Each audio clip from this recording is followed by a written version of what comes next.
D. Marxism-Leninism and the reality of the international revolutionary movement.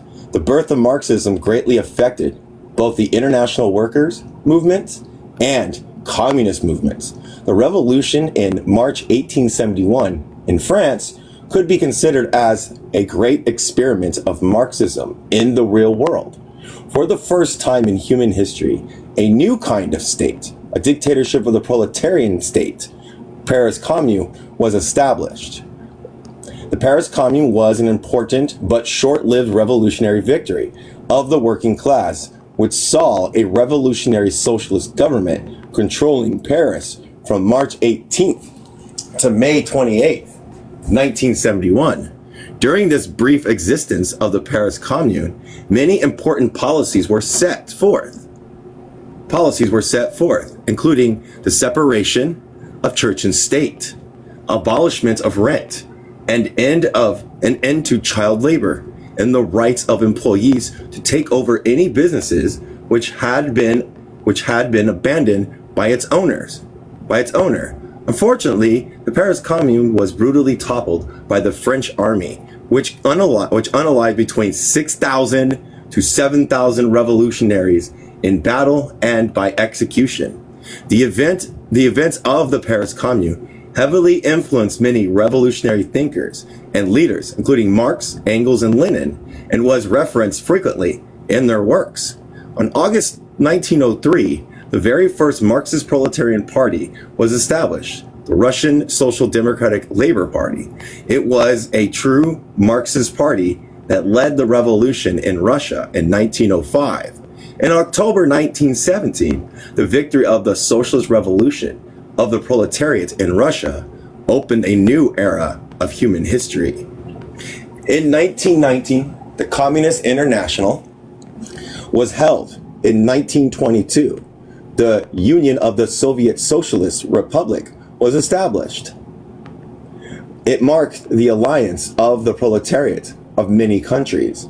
With the power of this alliance, the fight against fascism not only protected the achievements of the proletariat's revolution, but also spread socialism beyond the borders of Russia. Following the lead of the Soviet Union, a community of socialist countries was built, with revolutions leading to the establishment of socialism. Of the following countries, and the years of establishment: Mongolia, 1921, Vietnam, 1945, the Democratic of People's Republic of Korea, 1945, Yugoslavia, 1945, Albania, 1946, Romania, 1947, Czechoslovakia, 1948, East Germany, 1949, China, 1949, Hungary, 1949, Poland, 1956, and Cuba, 1959. And then the stars, it says, the first international, also known as the International Workmen's Association, was founded in London and lasted from 1864 to 1876. Karl Marx and Frederick Engels were key figures in the foundation and operation of this organization, which sought better conditions and established the rights of workers. Second International was founded in Paris in 1889 to continue the work of the First International. It fell apart in 1916 because the members from different nations could not maintain solidarity through the outbreak of World War I. The Third International, also known as the Communist International, or the Comintern for short, was founded in Moscow in 1919. Though many nations didn't join until later in the 1920s, its goals were to overthrow capitalism, build socialism, and establish a dictatorship of the proletariat. It was dissolved in 1943 in the midst of the German invasion of Russia in World War II. These great historical events strongly enhance the revolutionary movement of the working class around the world. The people awakened and encouraged the liberation resistance of many colonized countries. The guiding role of Marxist-Leninism brought many great results for the world of peace, dependency, democracy, and social progress. However, because of many internal and external factors in the late 1980s, the Socialist Alliance faced a crisis and fell into a recession period. Even though the socialist system fell into crisis and was weakened, the socialist ideology still survived internationally. The determination of successfully building socialism was still very strong in many countries, and the desire to follow the socialist path still spread widely in South America. Nowadays, the main features of our modern society is fast and varied change in many social aspects caused by technology and scientific revolution. But no matter how quickly and diversely our society changes, the nature of capitalist production methods never changes. So in order to protect the socialist achievements earned by the flesh and blood of many previous generations, and in order to have a tremendous development step in the career of liberating human beings, it is very urgent to protect, inherit, and develop Marxism-Leninism, as also innovate the work of building socialism in both theory and practice. The Communist Party of Vietnam declared, quote, "Nowadays, capitalism is still has potential for development, but in nature, it is still an unjust, exploitative, and oppressive regime. The basic and inherent contradictions of capitalism, especially the contradictions between the increasing socialization of production force and the capitalist private ownership regime, will never be solved and will even become increasingly serious. The features of the current period of our modern society is countries with different social regimes and different development level coexists, cooperate, struggle, and compete fiercely for the interests of their own nations. The struggle for peace, independence, democracy, development, and social progress of many countries will still have to cope with hardship and challenges, but we will achieve new progress. According to the principles of historical development, human beings will almost certainly go forward to socialism. Historical materialism is the application of dialectical materialist philosophy and materialist dialectical methods to analysis of human history, society, and development. The principles of historical materialism, as developed by Marx and Engels and Lenin, indicate that human society is moving towards socialism and will almost certainly, in time, develop into socialism and then proceed towards a stateless, classless form of society, communism. These principles of historical materialism were initially formulated and discussed in several books by Marx, Engels, and Lenin, including The German Ideology by Marx and Engels, Socialism, Utopian and Scientific by Marx and Engels, and Karl Marx by Lenin. The Communist Party of Vietnam has also declared, quote, the opinion of the Vietnam Communist Party, using Marxist-Leninism and Ho Chi Minh thought as the foundation for our ideology, the guiding line for our actions, is an important development step in cognition and logical thinking. Achievements that the Vietnamese people have gained in the war to gain our independence, in peace, and in the renovation era are all rooted in Marxist-Leninism and Ho Chi Minh thought. Therefore, we have to creatively apply the development and develop Marxist-Leninism and Ho Chi Minh thought in the party's activities. We have to regularly summarize reality, complement the developed theory, and soundly solve the problems of our society. Ho Chi Minh thought refers to the system of ideas developed by Ho Chi Minh and other Vietnamese communists, which relate to the application of Marxist-Leninist philosophy and the methodology to the specific material conditions of Vietnam during the revolutionary period. And that's the same thing with Mao Zedong thought. Mao Zedong thought is the same thing, but to China. Hold on a second. I'm trying to. Okay, good. So, like when someone says Mao Zedong thought, they mean in the Chinese material conditions. So I'll read this again. Ho Chi Minh thought. Oh my God! Seriously. Ho Chi Minh thought refers to a system of ideas developed by Ho Chi Minh and other Vietnamese communists, which relate to the application of Marxist-Leninism, philosophy and methodology to the specific material conditions of Vietnam during the revolutionary period. That holds same for Mao Zedong thought. There is no universal roadmap for applying the principles of Marxist-Leninism. How the philosophy of Marxist-Leninism should be applied will vary widely from one time and place to another. This is why Ho Chi Minh and other Vietnamese communists had to develop Ho Chi Minh thought, so that scientific socialism could be developed within the unique context of Vietnam's particular historical development and material conditions. It is the duty of every revolutionary to study Marxist-Leninism as well as specific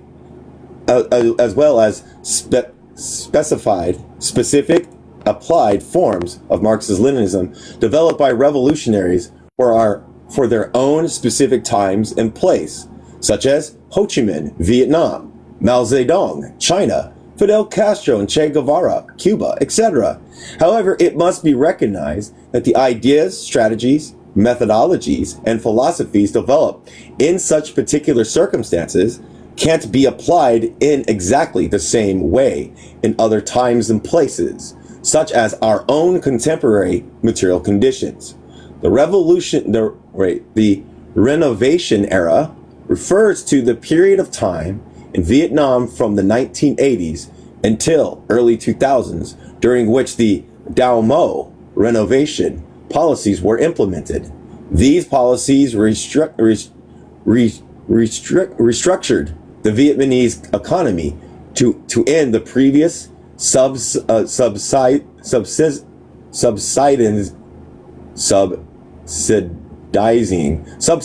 model, which was defined by state ownership of the entire economy. The goal of the renovation era were to open Vietnam economically and politically and to normalize relationships with the rest of the world. The Don Moi policy were generally successful and paved the way to the path of socialism era, which Vietnam exists in today. The goal of the path of socialism era are to develop Vietnam into a modern developed country with strong economy and wealthy people, which will allow us to transition towards the lower stage of communism, which Lenin calls socialism. And finally, we have to be consistent with Marxist-Leninism and Ho Chi Minh thought. We have to creatively apply and develop the ideology correspondingly with the reality of Vietnam. We have to firmly aim for national independence and socialism. Number 2, objects, purposes, and requirements for studying the basic principles of Marxist-Leninism.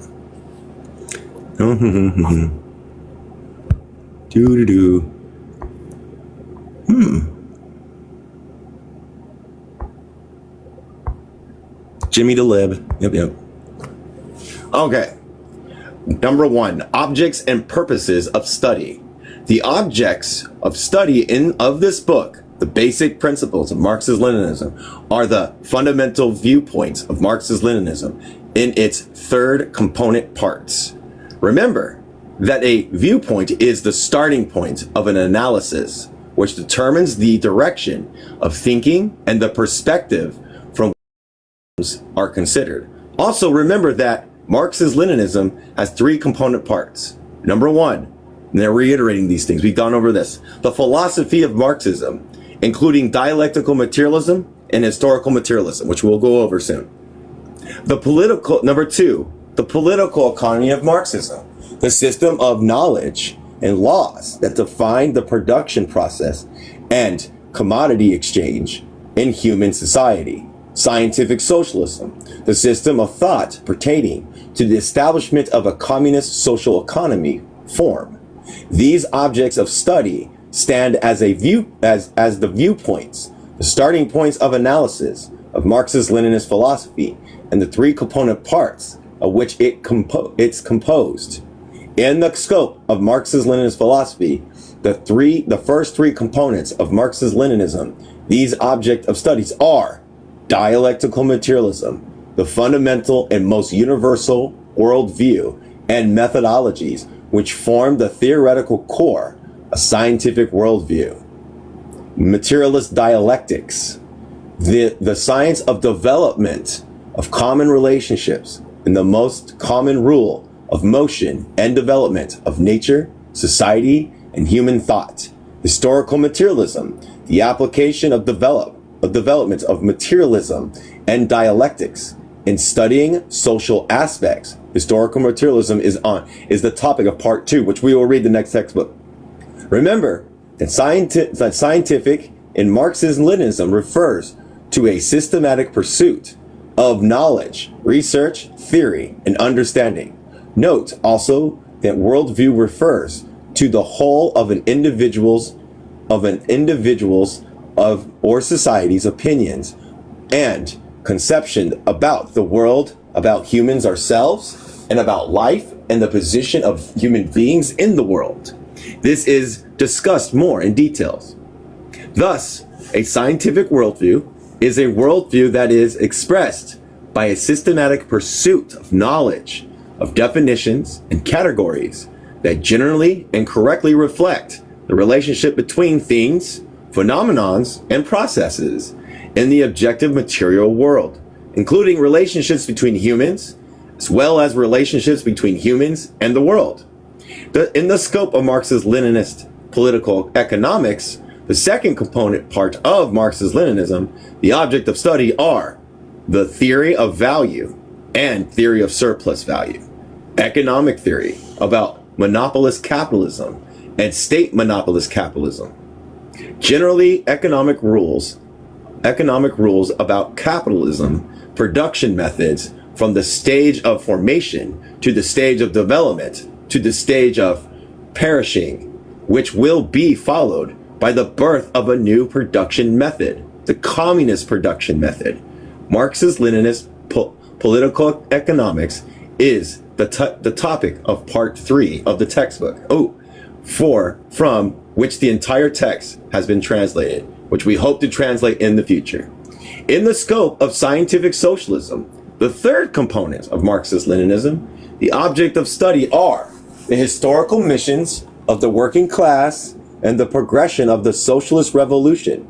Matters relate to the future formation and development period of the communist socio-economic form, guidelines for the working class in implementing our historical mission.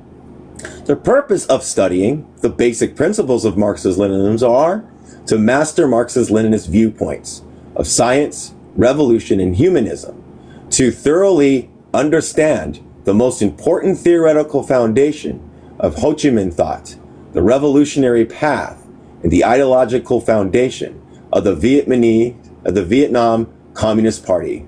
Based on that basis, we can build a scientific worldview, a methodology of a revolutionary worldview, build our trust in our revolutionary ideals, creatively apply them to our cognitive and practical activities in the practicing of cultivating morality to meet the requirements of Vietnamese people in the cause of building a socialist Vietnam. The humanism of Marxist-Leninism differs greatly from the humanism of Feuerbach, discussed in annotation 12, page 13. Marxist-Leninist humanism concerns itself with the liberation of all humans.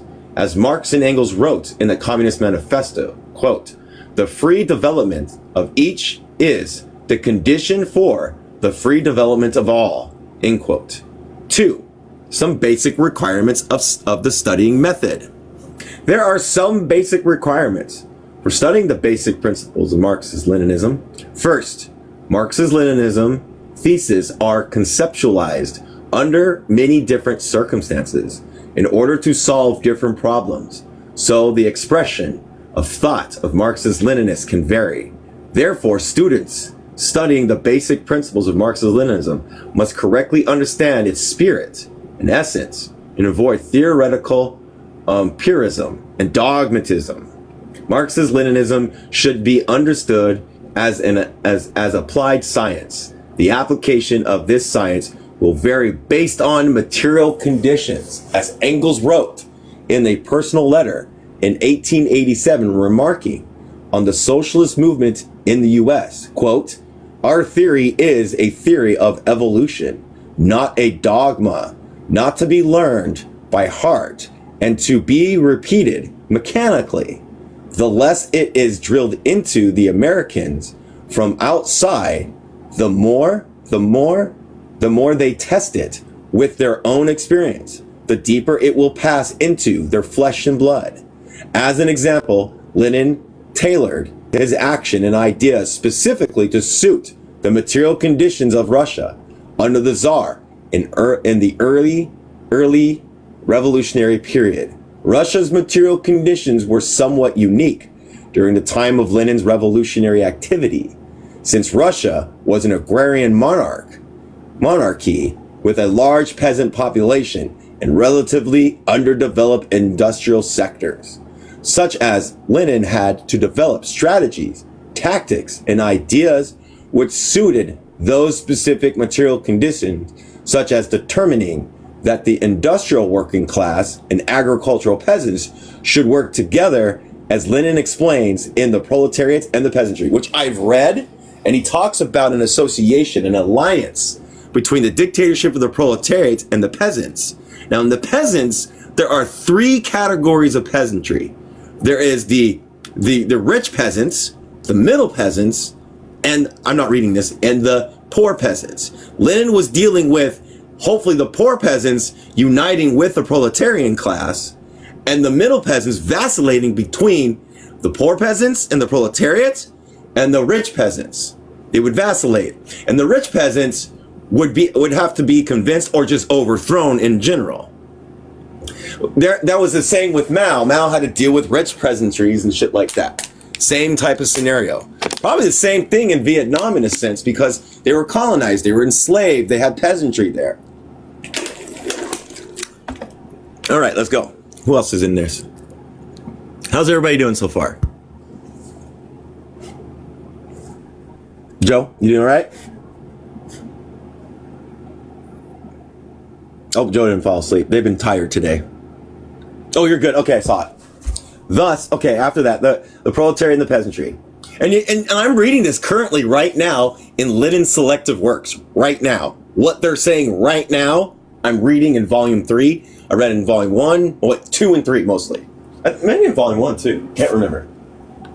Obviously, this statement, wait.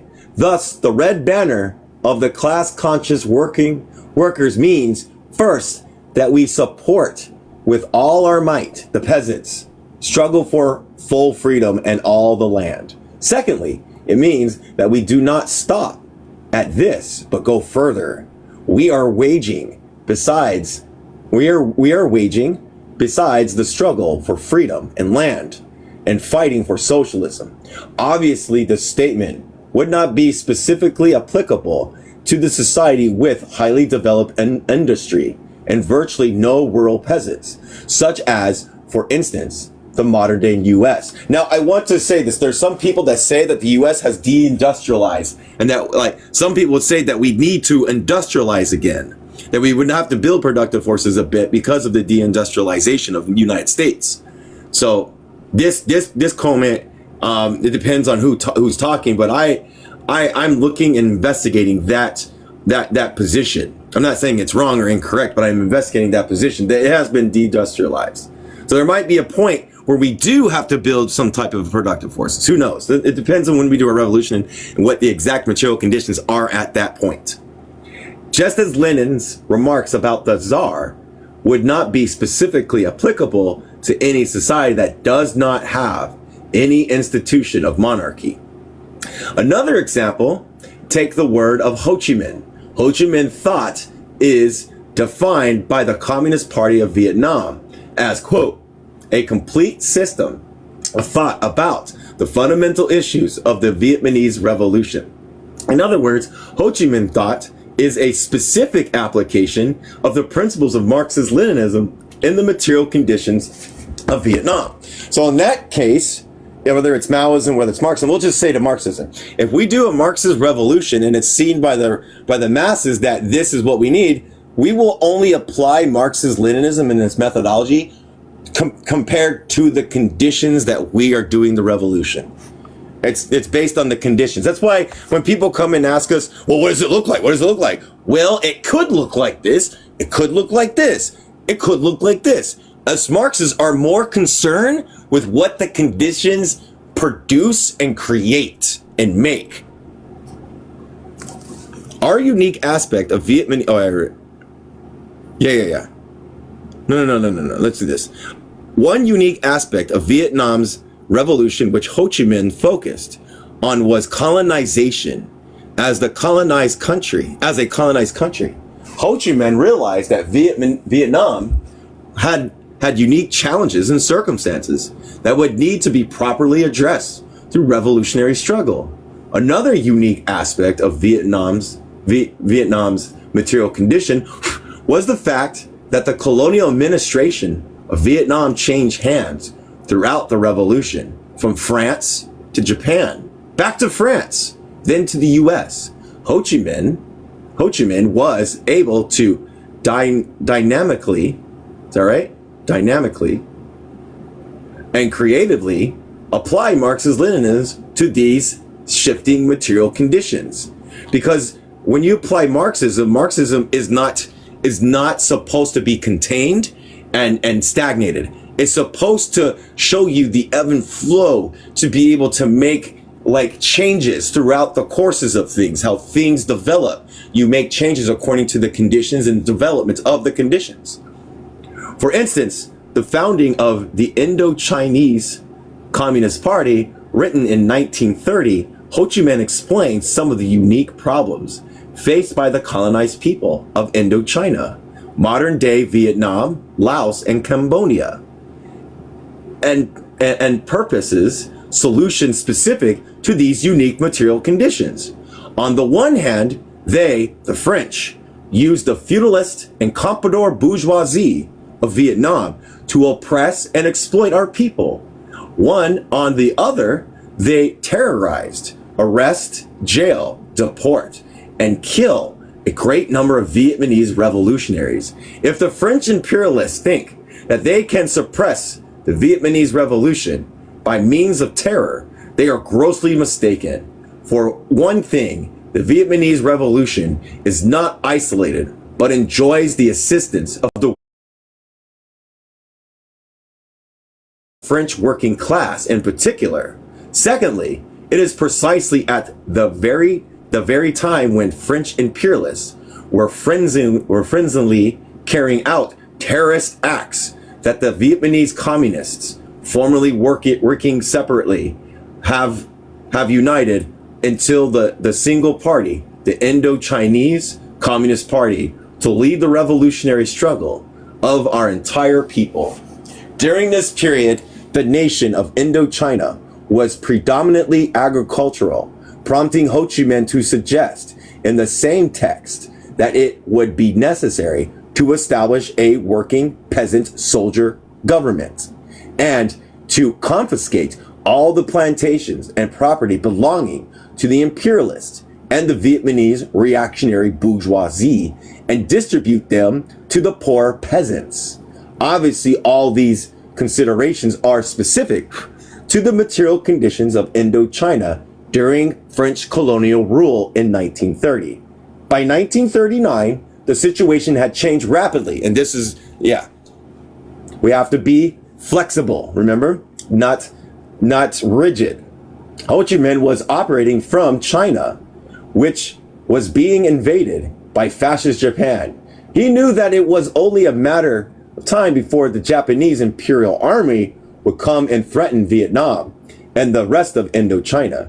As such, Ho Chi Minh wrote a letter to the Indo-Chinese Communist Party outlining recommendations, strategies, and goals pertaining to the participating material conditions, and that at that time France had not yet been invaded by Germany, but Ho Chi Minh was very aware of the looming threat of fascism both in Europe and in Asia. He realized that raising up a revolutionary civil war against the French colonial administration would give fascist Japan the opportunity to quickly conquer all of Indochina, which is why we made the following recommendations in the letter to the Communist Party of Indochina in 1939. Here it is. Our party should not strive for demands which are too high, such as total independence for establishing a House of Representatives. If we do that, we will fall into the trap of fascist Japan. For now, we should only ask for democracy, freedom to organize, freedom to hold meetings, freedom to speech, and for the release of political prisoners. We should also fight for our party to be organized and to operate legally, because communist parties have to operate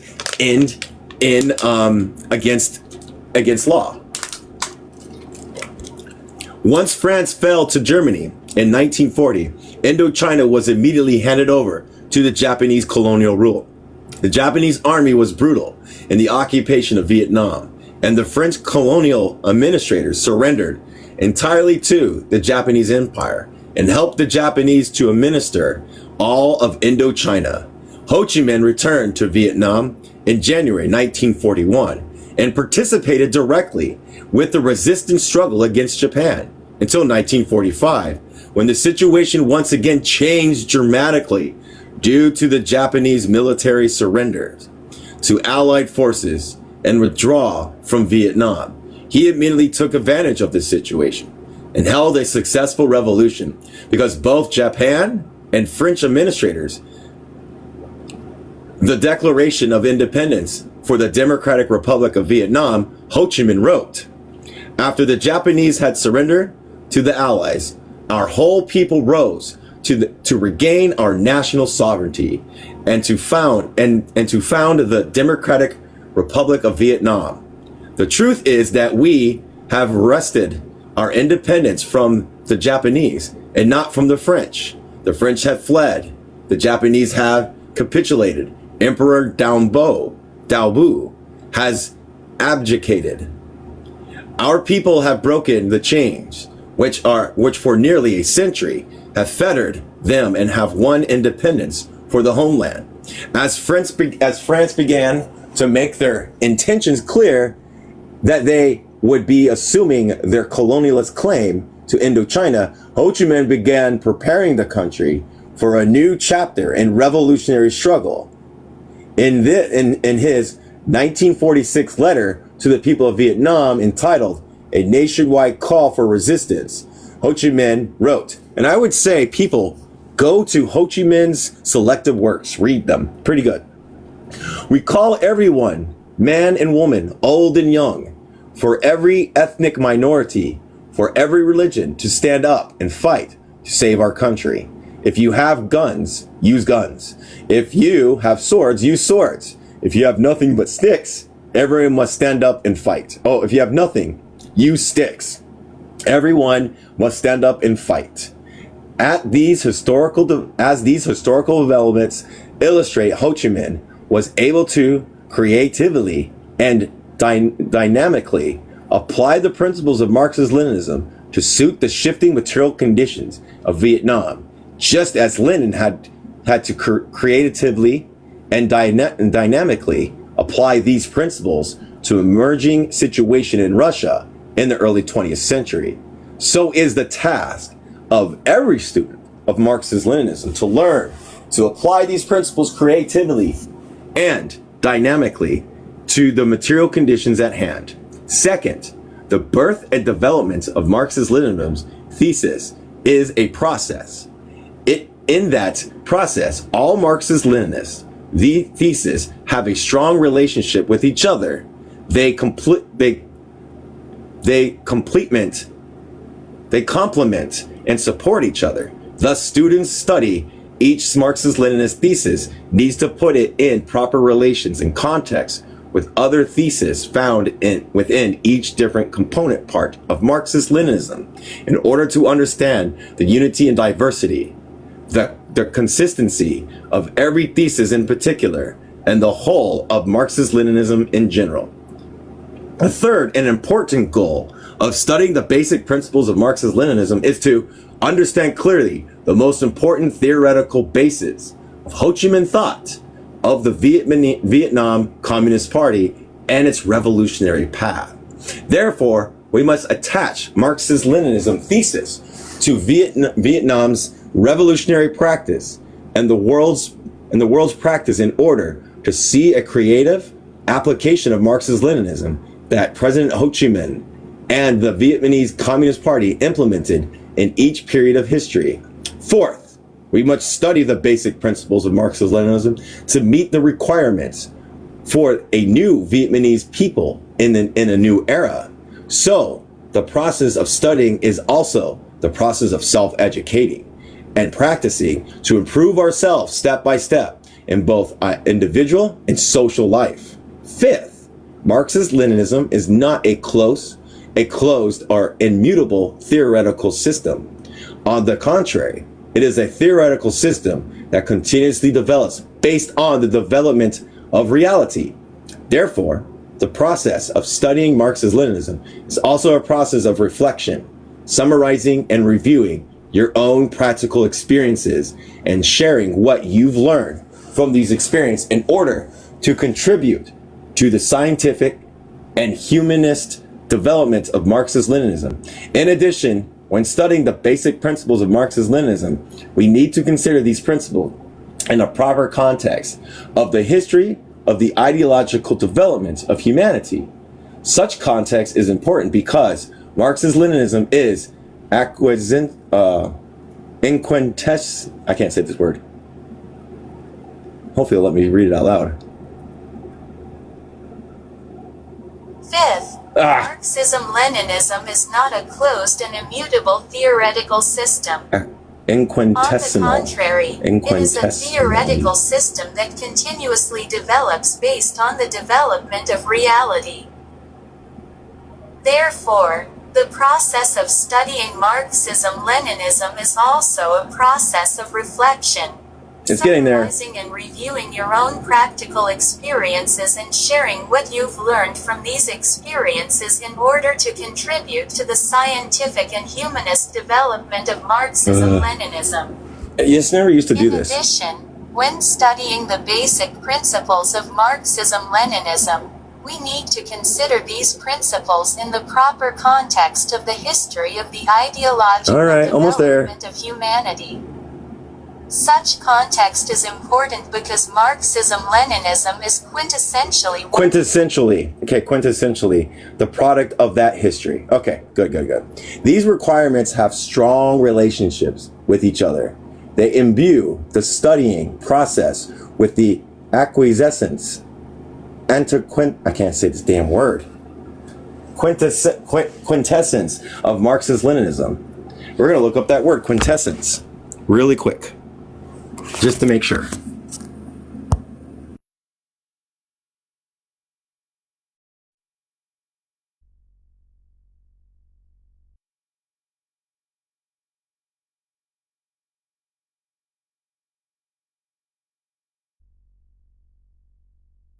All right, we have the word. I'm not getting a lot of people up here, my friend. I'm sorry. I bring you up, but we're not getting a lot of coins. Hold on a second. Quintessence, which means, as soon as I get to it,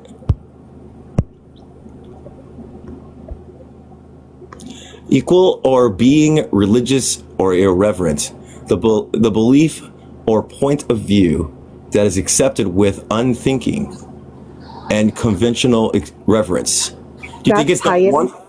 That's piety. That's not quintessence. Oh my gosh, I got the wrong one. Yeah. Oh my gosh. Hold on.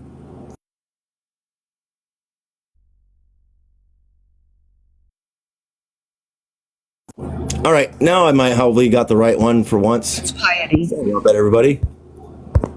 That's piety. I know. There we go. Yay. Okay. So the most perfect and typical example of a quality or class, the aspect of something regarding the intrinsic or central constituting of its character. I think it's number 2, don't you think? Oh, no, you're paused. Oh well. Let's go back. Effects. Deck here. Accept. Where'd you go? Why'd you die on me? Try the button that Lynn sent me and it messed it up. Keep going. All right. Quintessence of cognitive and practical activity. Part 1. The worldview and philosophical methodology of Marxist-Leninism. Worldview refers to the whole of an individual or society's opinions and conceptions about the world, about humans ourselves, and about life and the position of beings in that world. Our worldview directs and orientates our life, including our cognitive and practical activities, as well as our self-awareness. Our worldview defines our ideas, and our value system, and our lifestyle. So a proper and scientific worldview serves as a foundation to establish a constructive approach to life. One of the basic criteria to elevate the growth and maturity of an individual or a whole society is the degree to which worldview has been developed. Methodology. Methodology is a system of reasoning and the ideas and rules that guide humans to research, build, select, and apply the most suitable methods in both perception and practice. Methodology can range from very specific and broadly general, with philosophical and methodology being the most general scope of methodology.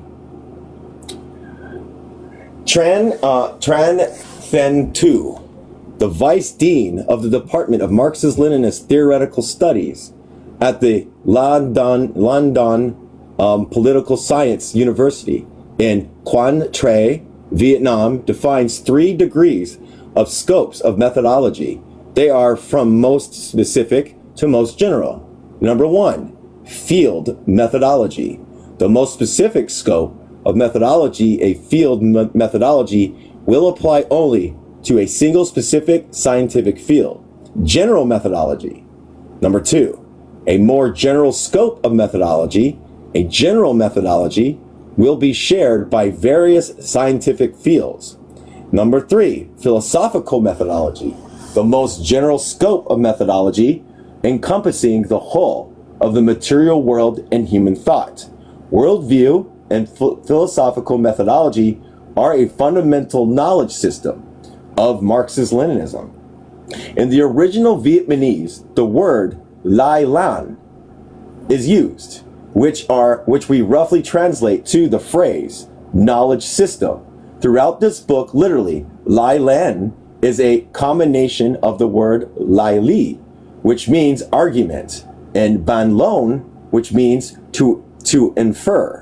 The full meaning of Lai Lan is a system of ideas that reflect reality expressed in a system of knowledge that allows for a complete view of the fundamental law and relationship of the objective reality. Marxist-Leninism worldview and philosophical methodology emerged from a quintessence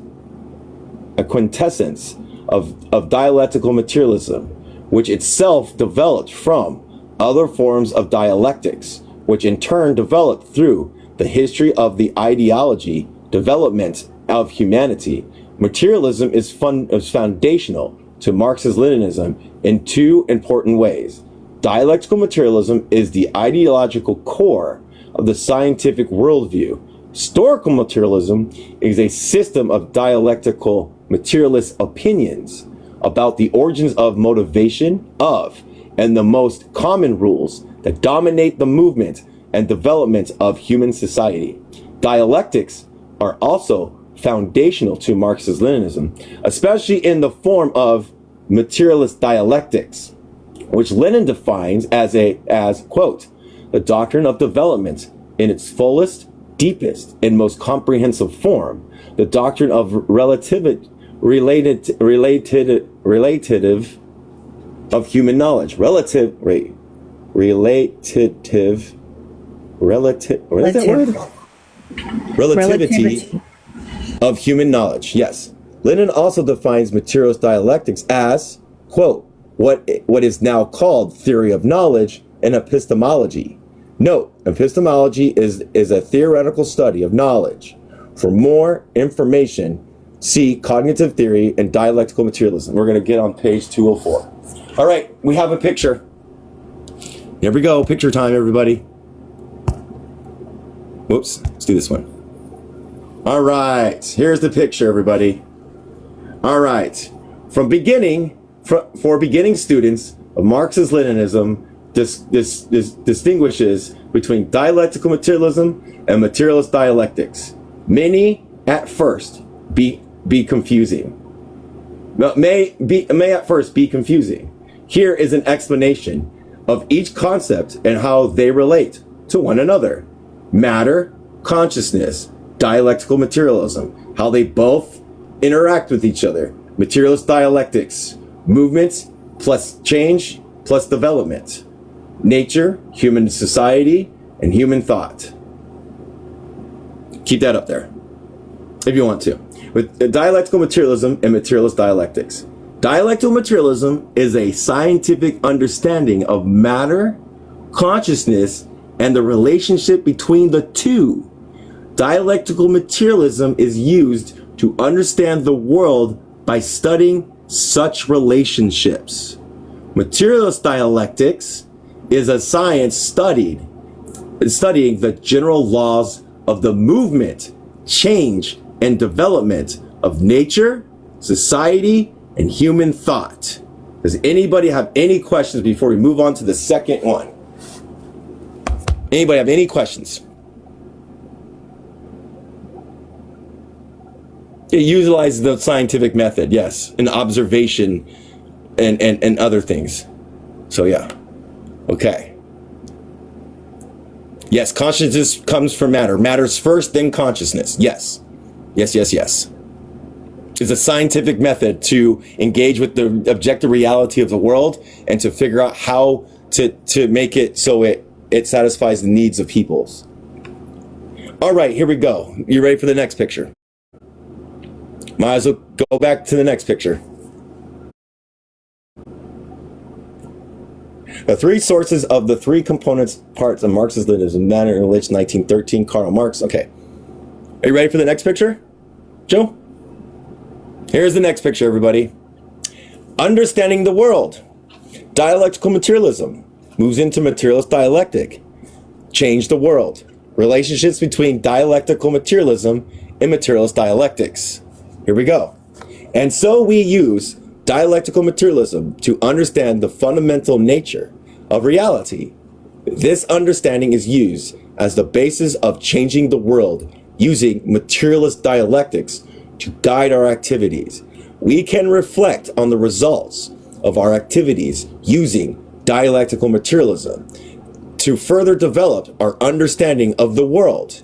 As Marxist-Leninists, we utilize this continuous cycle between studying, and understanding the world through dialectical materialism and affecting change in the world through materialist dialectics. So let's read that again. As dialectical materialism and the affecting change of the world through materialist dialectics with the goal of bringing about socialism and freeing humanity. It is also important to understand the nature of dialectical relationships. The dialectical relationship is a relationship in which two things mutually impact one another. Dialectical materialism perceives all things in motion and in constant state of change.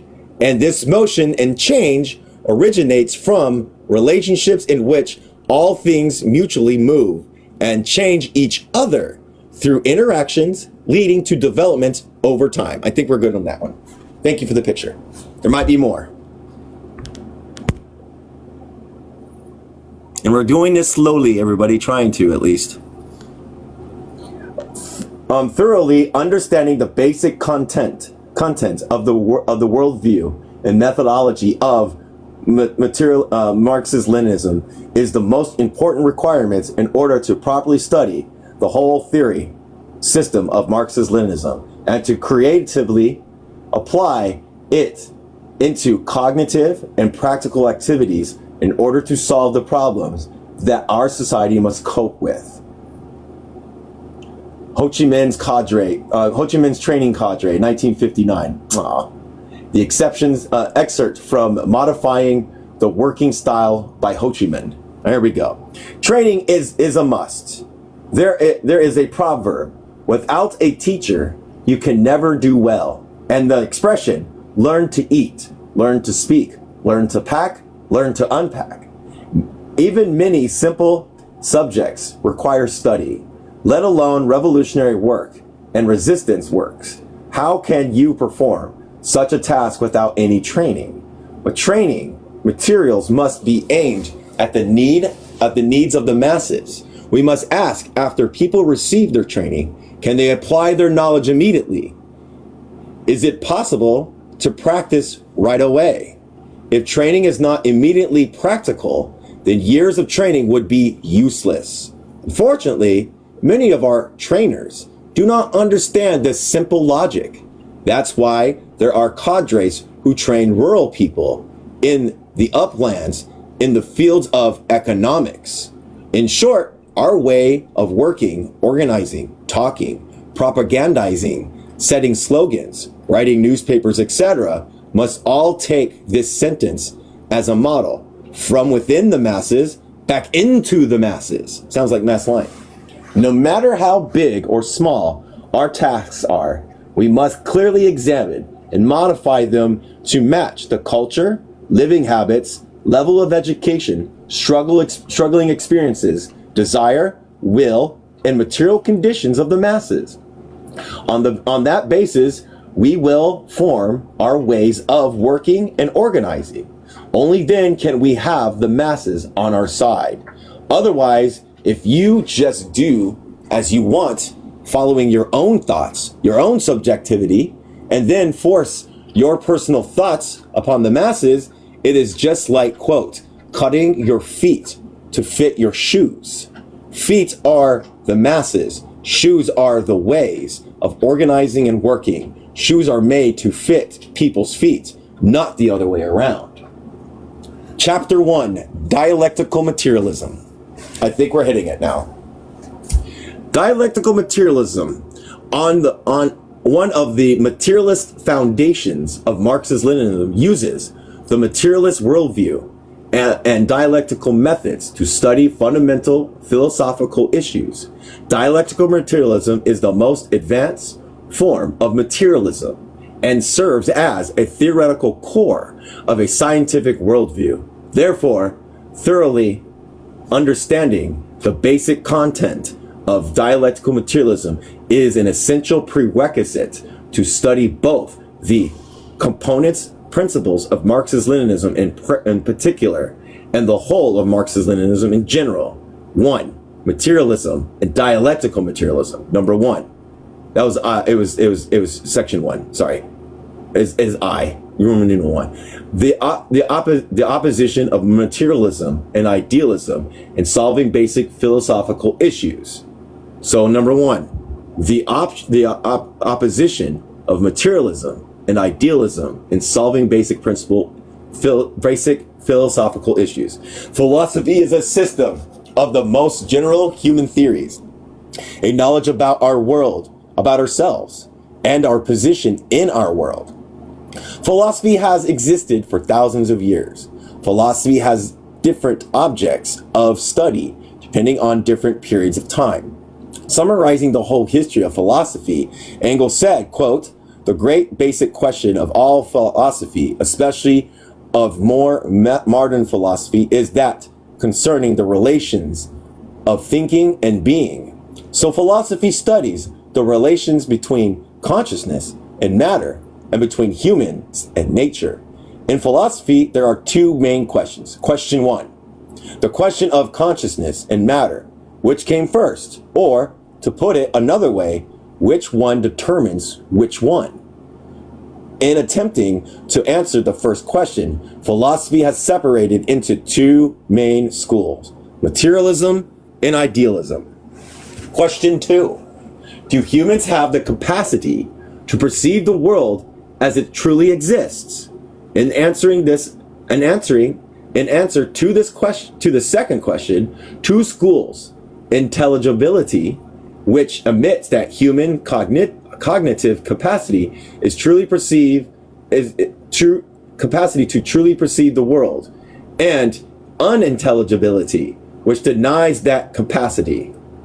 Materialism is a belief that the nature of the world is matter, that matter comes first, and that matter determines consciousness. People who uphold this belief are called materialists. Throughout human history, many different factions of materialists with various schools of materialist thought have evolved. Idealism is the belief that the nature of the world is consciousness. Consciousness perceives matter.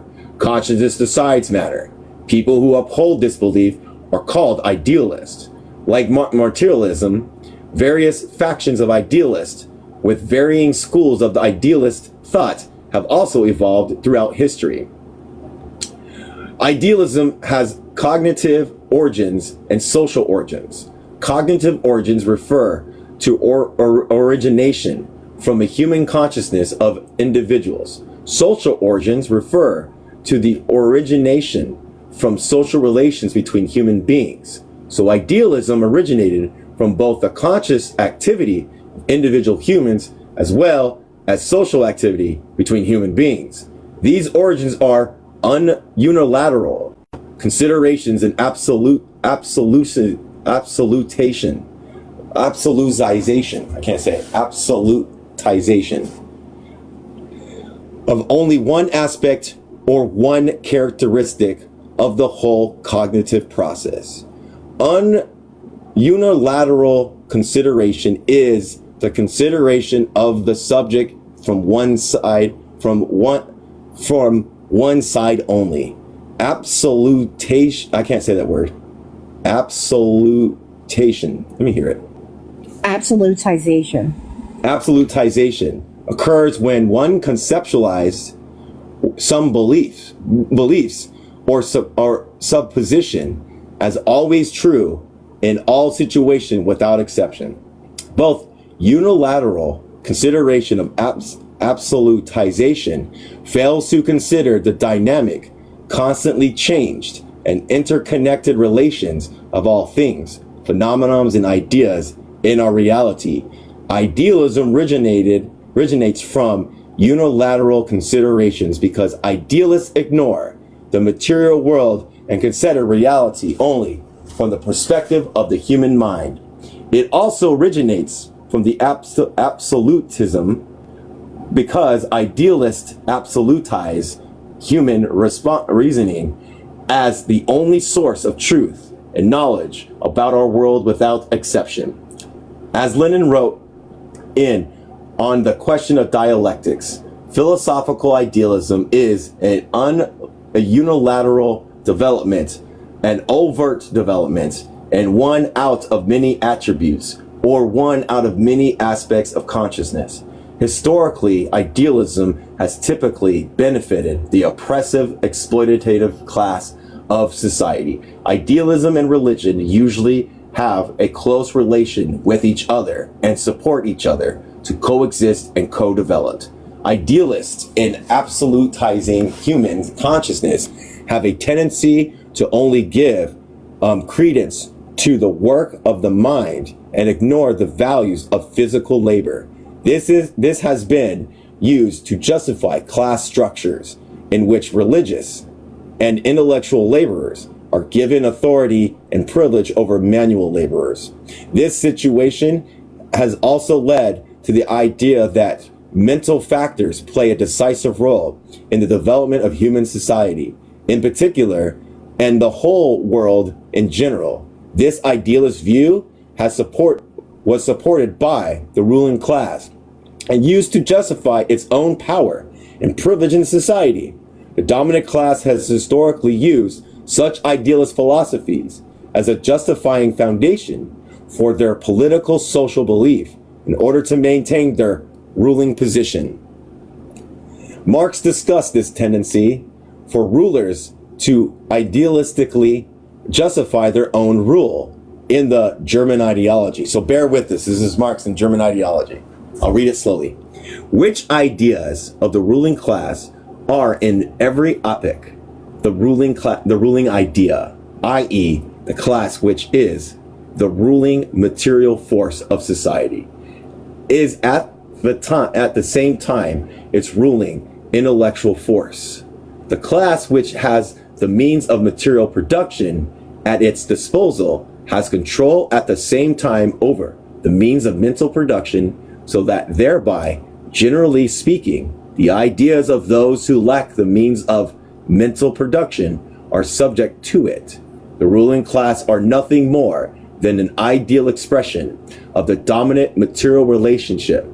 The dominant material relationship grasped as ideas, hence of the relationship which makes the one class the ruling one.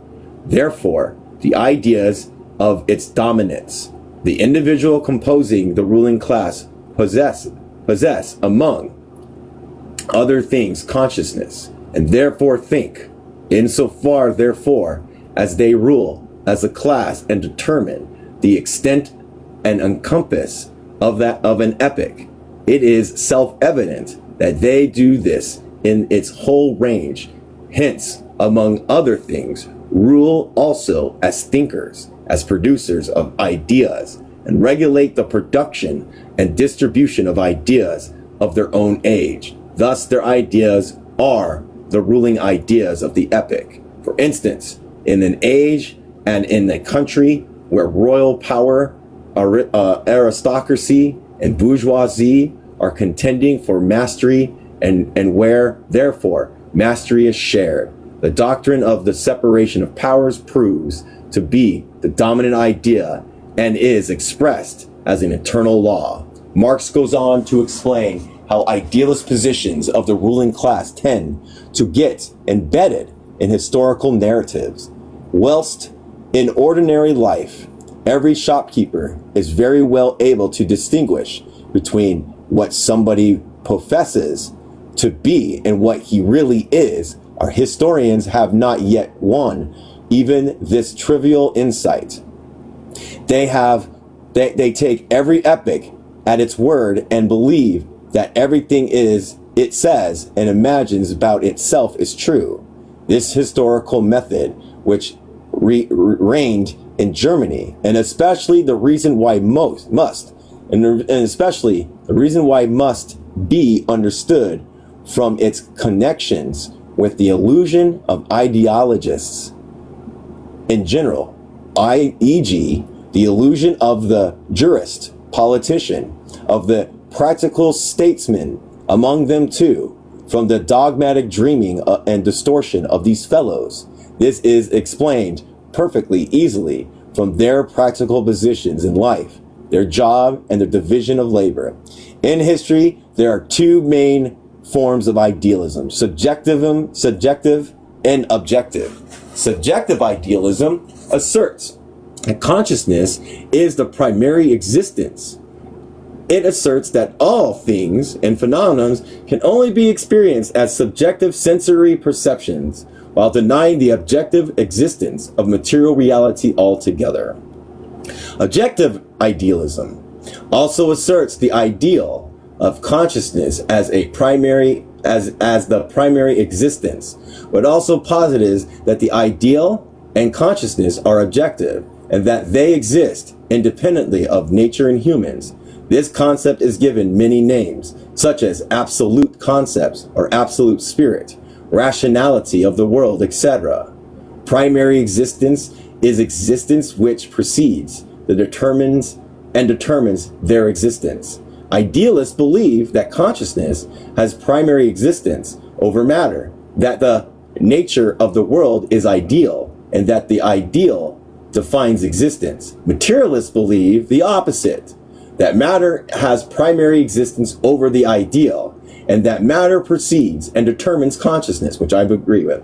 Dialectical materialism holds that matter and consciousness have a dialectical relationship in which matter has primary existence over the ideal, though consciousness can impact the material world through willful conscious activities. That's our solutions as Marxists. That's it right there. Let's read it again.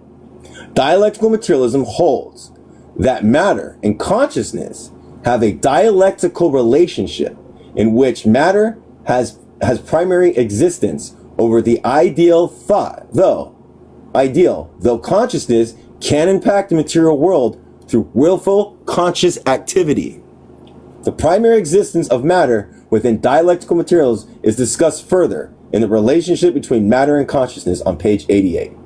Willful activity on willpower is discussed in nature and structures of consciousness on page 79. Sorry, buddy. The key differences between subjective and objective idealists is this. Subjective idealists believe that there is no external material world whatsoever.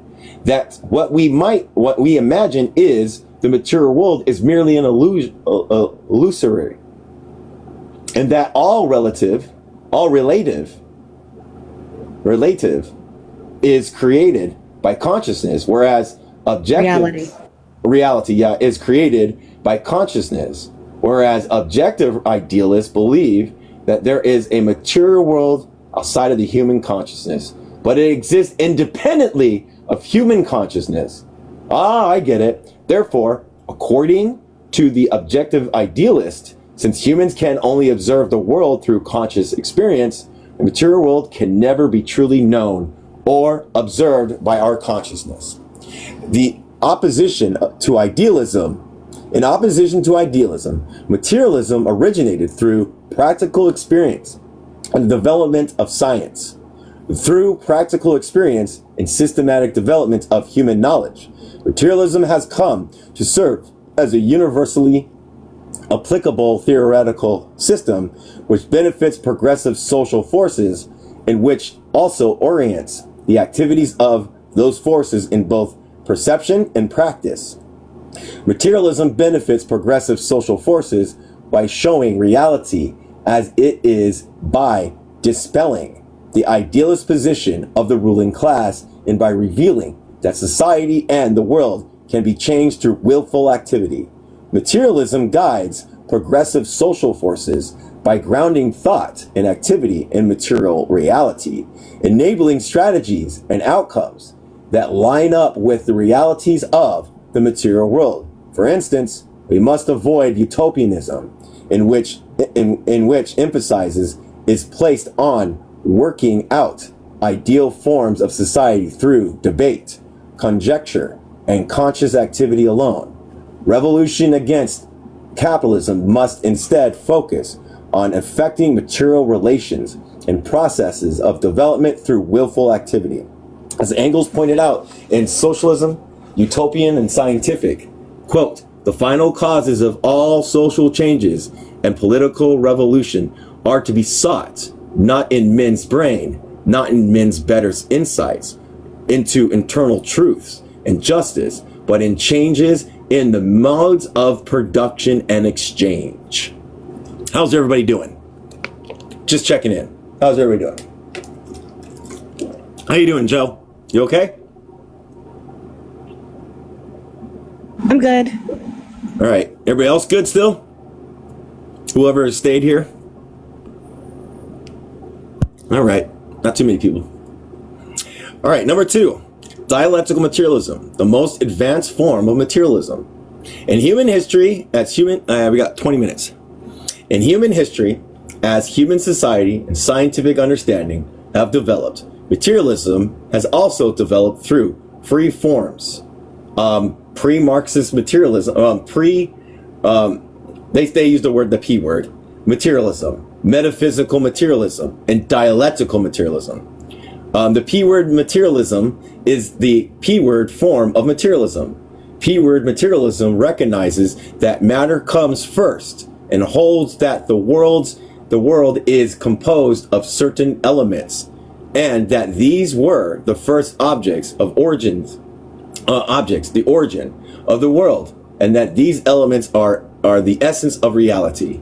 These P-word materialist concepts can be found in many ancient materialist theories in such places as China, India, and Greece. These P-word materialist element philosophies were discussed more in matter. Okay, although it has many shortcomings, P-word materialism is potentially correct at the most fundamental level because it uses the material of nature itself to explain nature. So I could probably use the P-word one because that is not referring to indigenous societies. So, Yes. metaphysical materialism is a second basic form of materialism. This form of materialism is widely discussed and developed by Western Europe in the 17th and 18th century. During this time, the metaphysical method of perceiving the world was applied to materialist philosophy. Although metaphysical materialism does not accurately reflect the world in terms of universal relations and development, it was an important step forward in the fight against idealist and religious worldviews, especially during the transformational period from the Middle Ages to the Renaissance in many Western European countries. Metaphysical materialism was strongly influenced by mechanical philosophy, a scientific and philosophical movement popular in the 17th century, which explores mechanical machines and compare natural phenomena to mechanical devices. Mechanical philosophy led to the belief that all things, including living organisms, were built as and could theoretically be built by humans as mechanical devices. Influenced by this philosophy, metaphysical materialists came to see the world as a giant mechanical machine composed of parts, each of which exists in essentially isolated and static states. Metaphysical materialists believe that all change can exist only as an increase or a decrease of quantity brought about by external causes. Metaphysical materialists contributed significantly to the struggle against idealism and religious worldviews, especially during the historical transition period from Middle Ages to the Renaissance. In Western European countries, metaphysical materialism also had severe limitations, especially in failing to understand many key aspects of reality, such as nature of development through change/motion and relationship. Dialectical materialism is the third basic form of materialism.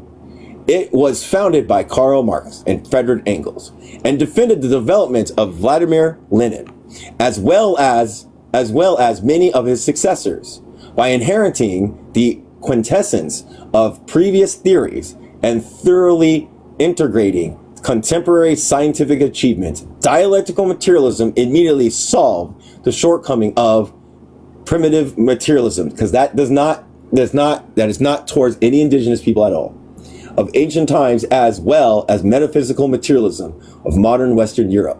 It reaches the highest development level of materialism so far in history.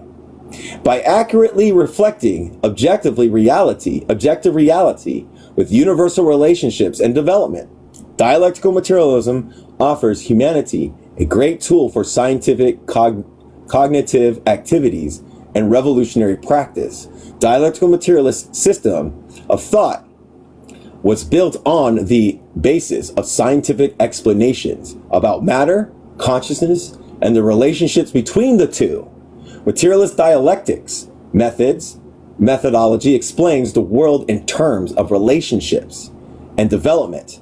This is discussed on page 108, 106. Okay, we got 10 minutes. How much notes do you have? Just about every page. Okay, let me see. Because that might give us some time. 77. Let me look. Yeah, I think that might be a good stopping point. What do you think? 77? And then we can go through your notes. Okay. 77. We're just getting into the crux of these things. Now, the P word was not directed, and I want to make this clear, not directed at, I am on page 77, right? Did I say 77? Was not pointed at, was I on page 77? Yeah, it was. Okay. Was not pointed at any indigenous communities or anything like that. So, just want to let you know. Just make sure. All right, so next, tomorrow we'll go into dialectical materialism, opinions about matter, consciousness, and the relationship between matter and consciousness. So, we'll get everybody up here who wants to join in on the conversation. Does anybody else want to join with Doodley and them? Any type of questions for anybody besides Doodley and anybody else? And Joe. God damn it. No one else? All right. 59 to 77, not that bad. Now I'm going slow. I'm reading pretty damn slow, right? You're doing really good. Okay, so what do we do? It's up to you and Doodley. The notes or Doodley first? Which one? And it's up to Doodley. There you go, Doodley. Make a choice. I think that Joe should go first.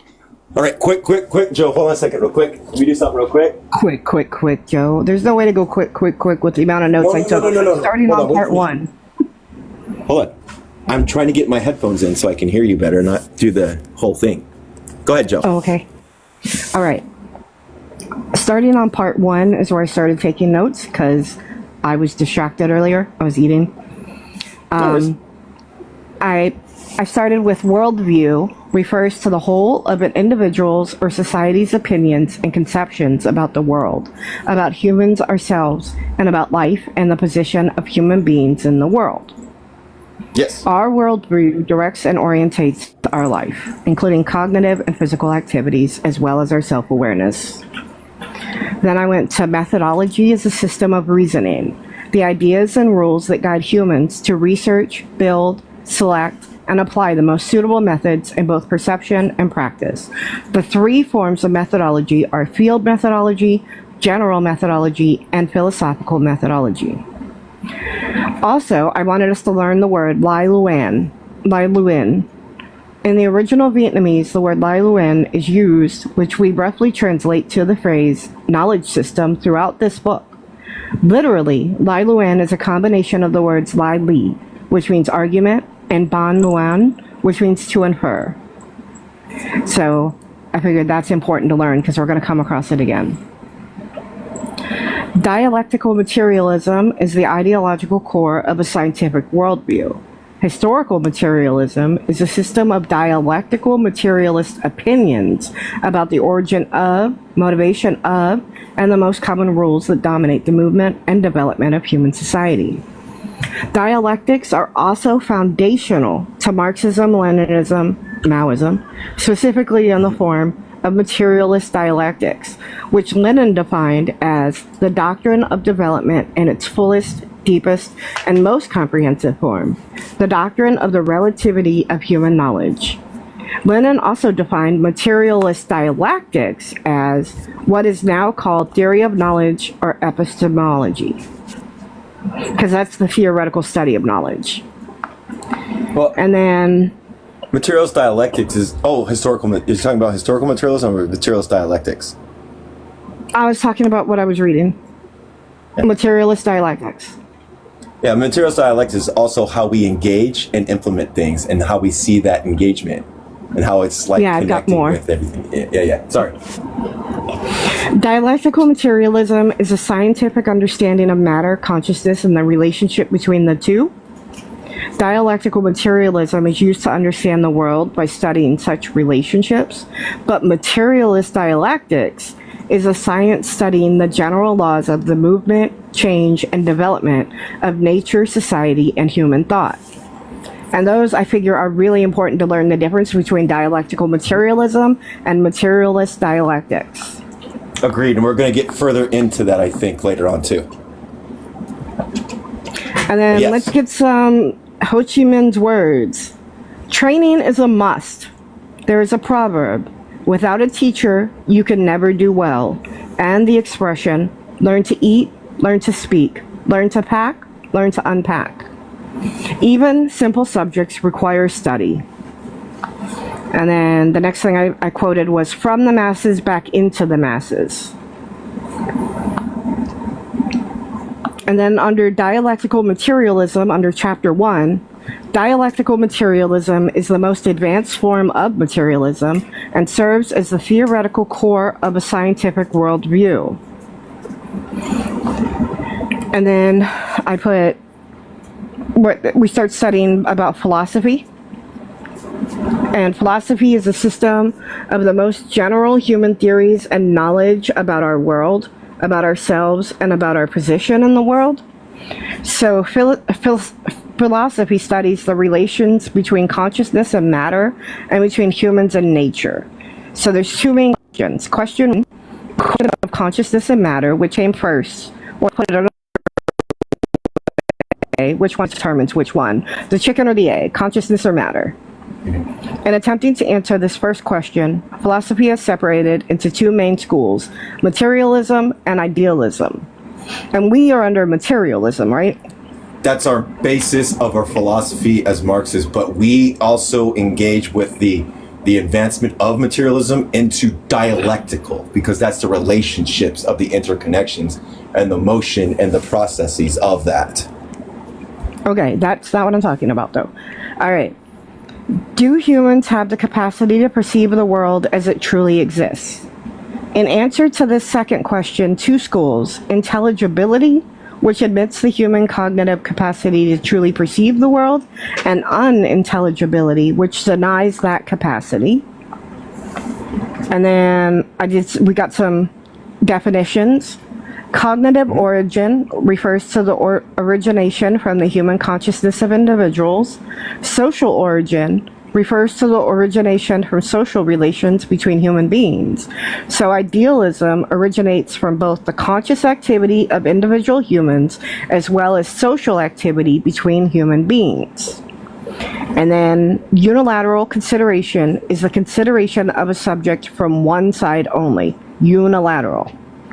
Absolutization occurs when one conceptualizes some belief or supposition as always true in all situations without exception, which we know cannot be true because nothing is always and forever.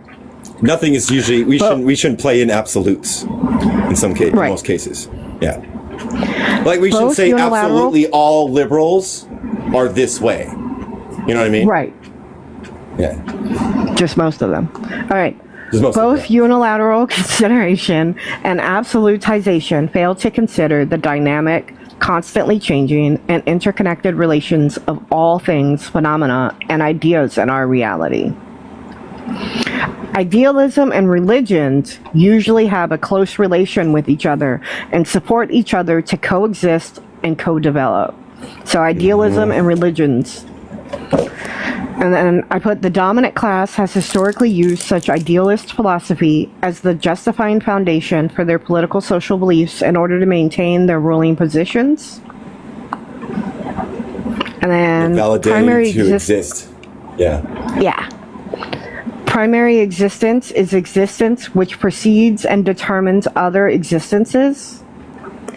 And then I put I highlighted, this one's in dark pink. This one's really important. Dialectical materialism holds that matter and consciousness have a dialectical relationship in which matter has primary existence over the ideal through consciousness, though consciousness can impact the material world through willful conscious activity. Which is And then materialist Go ahead. dialectics. When you impact your when your consciousness is impacted by the material conditions, and you want to set forth something like a program or something to help fix those contradictions that you might see, that's materialist dialectics. When you actively change the world through that consciousness. Yeah. And then the key difference between subjective and objective idealists is this. This isn't that important, but I thought we should know it just to have it in the back of our head. Subjective idealists believe that there is no external material world whatsoever, that what we imagine as the material world is merely illusory, and that all reality is created by consciousness. Whereas objective idealists believe that there is a material world outside of human consciousness, but it exists independently of human consciousness. Therefore, Separate. according to objective idealists, since humans can only observe the world through conscious experience, the material world can never be truly known or observed by our consciousness. Sorry, I laughed. It's funny. It's like In that little thing. opposition- It's like that little thing is like, I see a balloon, but I'm not going to do anything. I see the baby Yep. falling off the cliff, but I'm not going to do anything. Right. I can't. That's how I feel about because I that. just see it. Yeah. Yeah, that's it. It doesn't exist really. In opposition to idealism, materialism originated through practical experience and the development of science. Materialism, science, much better. Materialism benefits progressive social forces by showing reality as it is, by dispelling the idealist positions of the ruling class, and by revealing that society and the world can be changed through willful activity. As Engels pointed out, in Socialism, Utopian and Scientific, the final causes of all social changes and political revolutions are to be sought not in men's brains, not in men's better insights into internal truth and justice, but in changes in the modes of production and exchange. If we did it to our interest, that would be opportunism. Yes. Yeah. We're not opportunistics. We're not opportunists. No. You know? It's hard not to be one, then but we aren't. We shouldn't be. Right. And then the three types of materialism are primitive materialism. Again, doesn't primitive refer to materialism. any indigenous people. I want to put that out there again. Doesn't refer to Yeah, any it refers to indigenous materialism. societies. Yeah. That's why it's called primitive materialism. Yeah. Primitive materialism recognizes that matter comes first and holds that the world is composed of certain elements and that these were the first objects, the origin of the world, and that these elements are the essence of reality. Metaphysical materialism is the second basic form of materialism, and although metaphysical materialism does not accurately reflect the world in terms of universal relations and development, it was an important step forward in the fight against idealist and religious worldviews, especially during the transformation period from the Middle Ages to the Renaissance. And then dialectical materialism is the third The basic advancement. form of materialism. By inheriting the quintessence of previous theories and thoroughly integrating contemporary scientific achievements, dialectical materialism immediately solved the shortcomings of the primitive materialism of ancient times, as well as the metaphysical materialism of modern Western Europe. It reaches the highest development level of materialism so far in history. And then another definition. Materialist dialectical methodology explains the world in terms of relationships and development. And then that's it, Chris. Thank you, Joe. You doing this helps a lot, and I wonder how many people this does help, because it also helps me too. You're helping me out by going through these things, and by picking out those things is helping me to understand better. Go ahead, Doodley. Yep, Doodley. Oh, yeah. I was just going to say that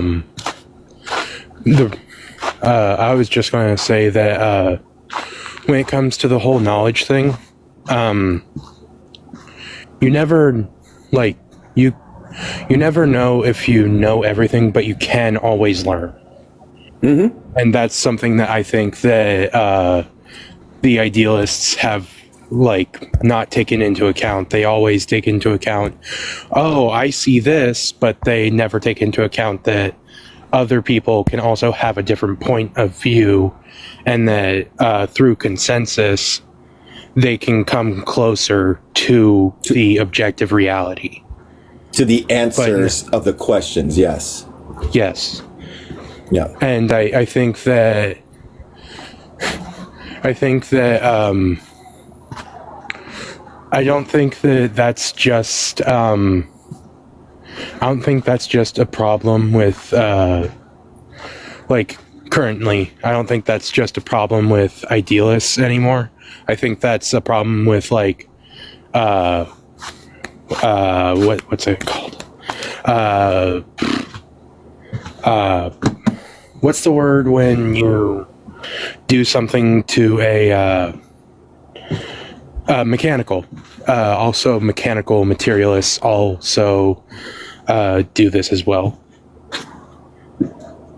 Yeah, mechanical materialists are bad because they apply the same things as if there's not a material condition that's unique to the conditions of applying these things. Even within your micro conditions, inside your communities, there's a different condition than my community that I live right now, my neighbors and stuff. Then the conditions slightly can be different in another part of the community, right? A rich part of the community. You know what I mean? So yeah, can't apply these things mechanically. You're correct.